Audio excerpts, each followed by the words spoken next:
At 2 a.m., my stepbrother drove a screwdriver into my shoulder. I screamed. My parents just laughed and called me dramatic.so with shaking hands. I sent one SOS. Minutes later, everything changed. The air in the courtroom was so thick with silence. You could feel the weight of it. Across from me sat my stepbrother, Mark, the family's charming mistake maker, wearing a smirk he probably practiced in the mirror. He thought this was just another family drama he could talk his way out of. But then the judge, a stern man who looked like he'd seen everything, looked up from the thick, officially bound report on his desk. His gaze landed on Mark, and the temperature in the room dropped 10 degrees. His voice was ice. "Mr. Jensen," he said, "this report from the diplomatic security service paints a very different picture of your family squabble. It seems your stepsister isn't just a dramatic data entry clerk." The judge leaned into his microphone, his expression hardening into something truly intimidating. "It says here her official title is Senior Threat Analyst with a Level 4 security clearance. And at 2.05 hours, she activated a duress protocol. I've only read about in federal manuals." Mark's smirk didn't just fade. It was wiped clean from his face, replaced by a slack-jawed confusion. In that moment, a quiet, cold certainty settled in me. This was a language of consequence they couldn't ignore. 2 weeks earlier, the silence had been broken only by the sound of their laughter. It was a.m. in the kitchen, and I was trying to de-escalate one of Mark's drunken tirades over something utterly meaningless. From the living room, I could hear my mother, Sandra, a woman who treated peace like a fragile vase that must never be disturbed, and my stepfather, Gary. They weren't intervening. They were enjoying the show. As I tried to calm him down, my mother's voice floated in, laced with that familiar, weary amusement. "Oh, let him be, Raina. You know how you get him worked up. You're so dramatic." Those 3 words hit me harder than a slap. It was the same tone she used when I graduated with honors, the same dismissal I received when I tried to explain what I actually did for a living. Before I could process the sting, Mark lunged. He had grabbed a screwdriver from a toolbox left on the counter. A sharp, searing pain exploded in my shoulder, white-hot and immediate. I stumbled back, my hand coming away slick and warm with blood. Through the ringing in my ears and the tunneling of my vision, I could still hear them chuckling. My body was trembling, from shock or blood loss. I didn't know, but my mind was strangely clear. I pulled out my phone, my fingers fumbling on the screen. I sent a 3-letter text to a single unlisted number. SOS. It wasn't a cry for help to a friend. It was an activation, a signal. Then, everything went dark. They thought I was texting a friend for sympathy. They had no idea I had just triggered a system designed to protect federal assets under threat on foreign soil. To understand the reckoning that was now unfolding in that courtroom, you have to understand the 2 lives I was living. To my family, my life was a beige file folder, something to be tucked away and forgotten. I was the quiet background noise to the main event, my stepbrother Mark. I remember one Sunday barbecue, the air thick with the smell of charcoal and cheap beer. Mark was holding court, bragging about being promoted to assistant sales manager at the car dealership. My stepfather, Gary, a man who saw Mark as a second chance at his own faded ambitions, slapped him on the back, beaming with a pride I had never once seen directed at me. The whole family cheered. It was like he'd just won a Nobel Prize. Later, I tried to share a small victory of my own. I mentioned to Gary that I had just completed a 6-month certification course for work, a grueling program that less than 10% of applicants pass. He gave me a distracted pat on the head, his eyes already scanning the yard for Mark. "That's nice, sweetie," he said, his voice dripping with condescension. "You stick with that little government job. It's safe." Safe. To them, my career was the equivalent of shuffling papers at the DMV, a boring, stable, and utterly insignificant job they could comfortably ignore. They didn't have the imagination for anything else. That quiet dismissal was a language I was fluent in. It was present in every condescending smile from my mother, Sandra, a woman who prized the flawless image of her new family above all else. Years earlier, when I tried to explain my career aspirations, she had cut me off with a wave of her hand. "Raina, please," She'd sighed. Your stepfather provides for us. Mark needs our support. He's sensitive. Don't make things complicated with all your ambition. My ambition was an inconvenience, a smudge on her perfect family portrait. So I stopped trying. I let them believe I was just a cog in some vast, boring bureaucracy. It was easier than explaining the truth, that my world was anything but safe. While they were celebrating a minor promotion, my reality was a soundproof, windowless room known as a skiff, a place where the silence is so absolute you can hear your own heartbeat. There, I wasn't Sweetie. I was the lead analyst. Just days before that barbecue, I stood before my superior, Director Evans, a man whose steely gaze could make colonels sweat, and delivered a threat assessment. The lives of an ambassador and his entire staff depended on my analysis. I spoke a language my family would never understand, a language of protocols and probabilities. The asset is reporting heightened chatter on encrypted channels, I stated, my voice calm and steady as I pointed to a specific node on a digital map. The traffic pattern is consistent with pre-attack surveillance. I'm recommending we elevate the security posture to Delta immediately. I paused, taking a breath. The algorithm flags a 92% probability of an imminent hostile action within the next 48 hours. There was no emotion in my voice. Only data. Only facts. Director Evans listened without interruption. His eyes locked on the screen, processing every word. He didn't pat my head or call my work nice. He just looked at me, a silent acknowledgement of the weight of my words passing between us. Then, he gave a single, sharp nod. Execute, he commanded. Your analysis has never been wrong. In that world, my ambition wasn't an inconvenience. It was a shield that protected people. My quiet, focused nature wasn't a personality flaw. It was a critical asset that allowed me to see the patterns no one else could. I lived a life of immense consequence and quiet competence, earning the respect of people who held the fate of nations in their hands. Then, I would go home for the holidays, and I would be the boring daughter with the safe little government job again. The invisible girl. I existed in two separate universes, and the whiplash between them was a constant, private burden. One life was a cacophony of undeserved praise for the smallest of achievements, and the other was a silent world of earned respect for the highest of stakes. I never tried to bridge the two. I knew it was impossible. For years, I'd been trying to earn their respect. After I woke up in that hospital bed with stitches in my shoulder and their laughter still ringing in my ears, I realized I had been using the wrong rulebook, so I decided to use mine. I woke up to the smell of antiseptic and the sound of my mother's practiced gentle voice. She was sitting by my hospital bed, my stepfather hovering behind her. "Oh, thank goodness you're awake," she cooed, her face a mask of concern. "You gave us such a scare. You must have tripped and fallen on the toolbox, honey. Mark feels just terrible about it." I stared at her, the memory of the screwdriver, of their laughter, cutting through the fog of pain medication. They were already rewriting history, smoothing over the jagged edges of what really happened to protect him, to protect their perfect, peaceful life. A cold, hard clarity washed over me. For the first time, I didn't feel hurt. I felt nothing at all. There was no point in arguing, in pleading my case with people who had already decided on their verdict. I simply nodded, my gaze flat and empty. When they left, promising to bring me some clothes, I picked up the phone. But I didn't call the police. I called a number that bypassed local precincts entirely. My agency's internal affairs division. My voice was steady, devoid of emotion. "This is Endless Raina Jensen," I said. "I am reporting an assault on a federal employee and the activation of a duress protocol." This was no longer about family. It was about procedure. The next day,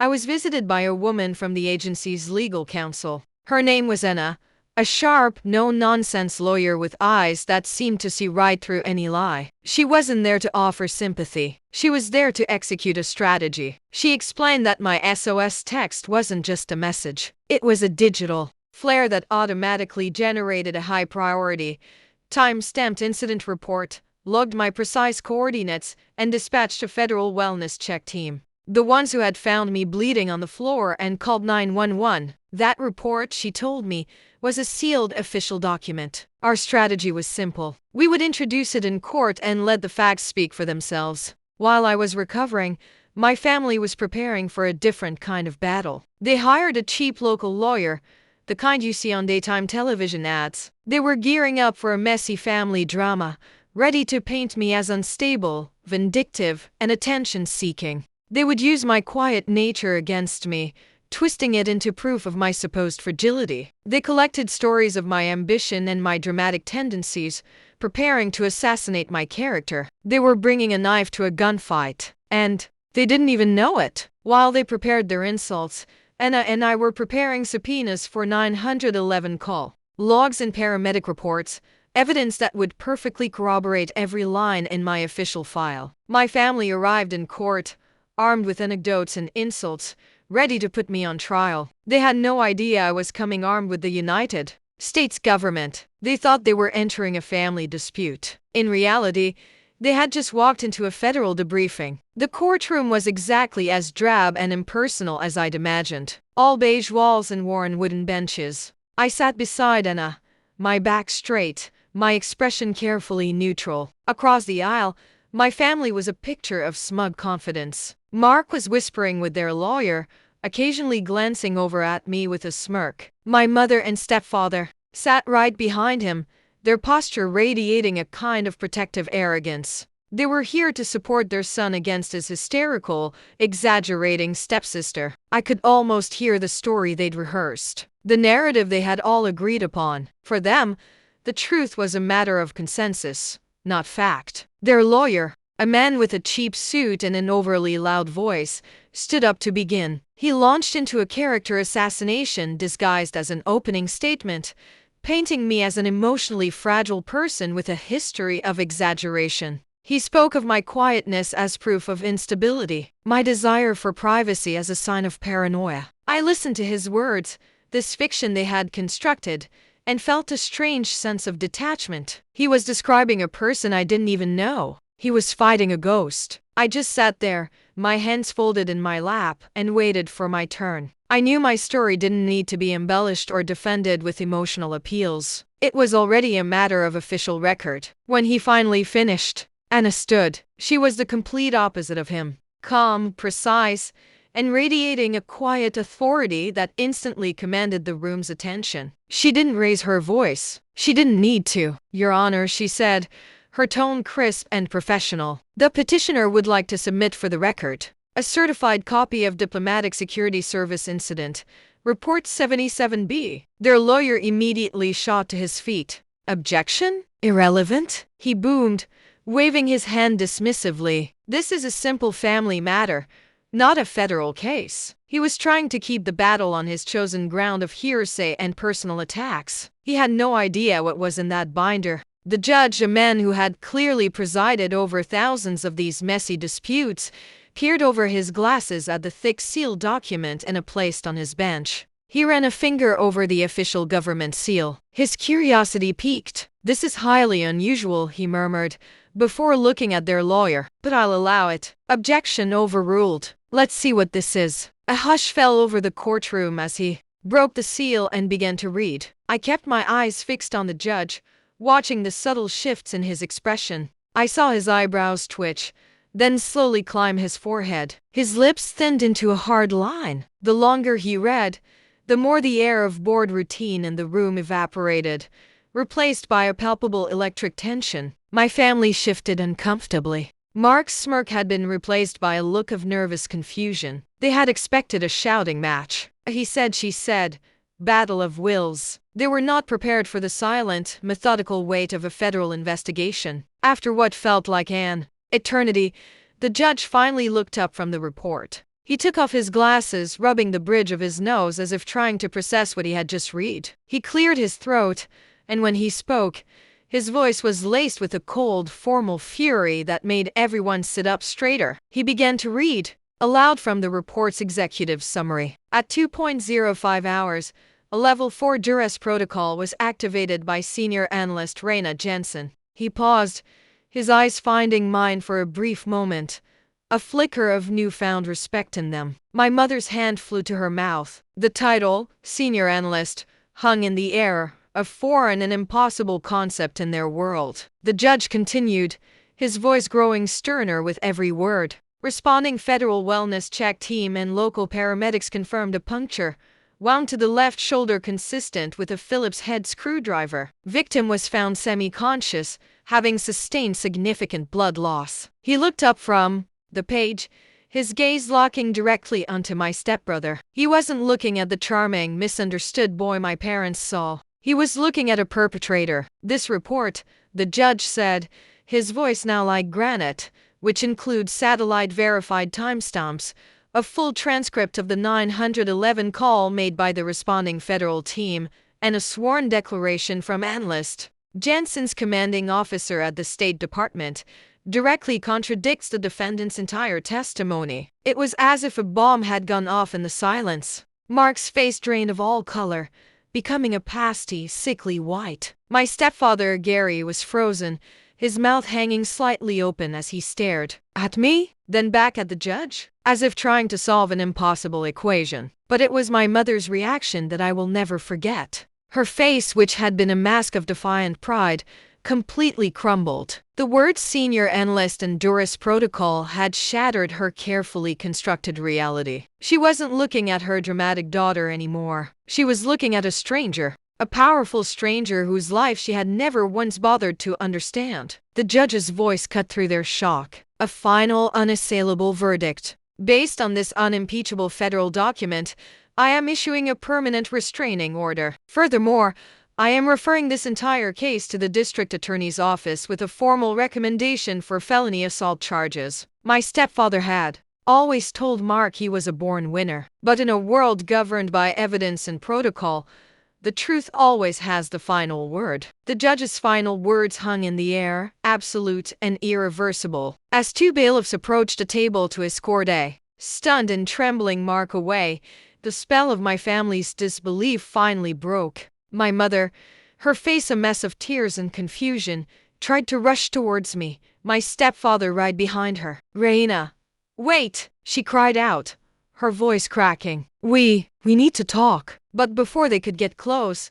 my lawyer, Anna, stepped calmly into their path, holding up a single, firm hand. "That's close enough," she stated, her voice leaving no room for argument. They stopped, frozen by a barrier of professional authority they had never encountered before. I didn't turn around. I didn't look at their faces or offer a single word of explanation or absolution. For my entire life, I had been waiting for them to see me, and now that they finally did, I realized I no longer cared about their validation. I simply stood up, smoothed down my jacket, and walked out of the courtroom. In the hallway, leaning against the wall, were two of my colleagues from the agency, including Director Evans. There was no pity in their eyes, no suffocating sympathy. They hadn't come to coddle me. Evans just gave me a short, decisive nod. "Glad you're okay, Raina," he said. "We'll handle the paperwork from here." In my world, that was the highest form of support. Not emotion, but quiet, decisive action. It was everything I had never gotten from the people who were supposed to care the most. 1 year later, the echoes of that courtroom had faded into a distant memory. I stood in front of a glass-walled briefing room, addressing a new team of analysts. On the door, a small, unassuming plaque read, "Raina Jensen, Team Lead, Clandestine Threat Analysis." I had been promoted. I was now in charge of the very unit that monitored the kind of chatter I had once analyzed. My voice was confident, authoritative, as I walked my team through a new intelligence-gathering protocol I had personally developed. A faint silver scar traced a line on my shoulder visible just above the collar of my shirt, a permanent reminder not of an injury, but of a decision. A decision to stop playing by their rules and to start enforcing my own. After the briefing, my team didn't scatter. They gathered around the central console, asking sharp, intelligent questions, challenging my assumptions, and offering their own insights. We argued, we debated,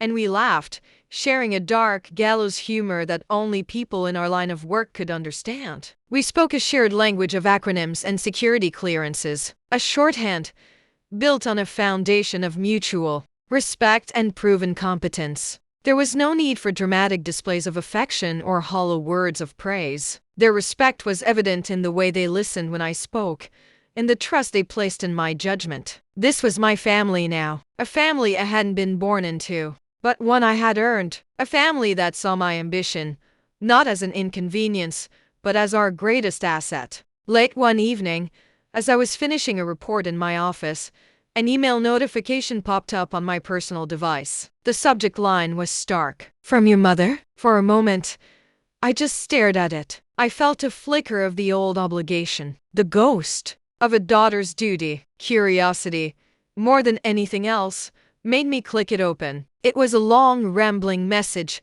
filled with excuses and self-pity. She wrote about how Mark's life was ruined, how he was a good boy who made one terrible mistake. She wrote about how they had been deceived, how they never understood the pressures I was under, as if my career was something that had happened to them. There was no apology, not a real one, just a tangled mess of justifications designed to make herself feel better. A decade ago, a letter like this would have broken my heart. 5 years ago, it would have filled me with rage, but now I felt nothing. It was like reading a report about a distant incident, an event with no emotional connection to my current reality. I read the final line, where she asked if I could ever find it in my heart to forgive them, and I calmly moved my cursor over the message. I didn't reply. I simply dragged it to the archive folder, a piece of irrelevant data to be filed away. I turned back to the secure monitor on my desk, my focus already shifting to the complex web of threats illuminating a global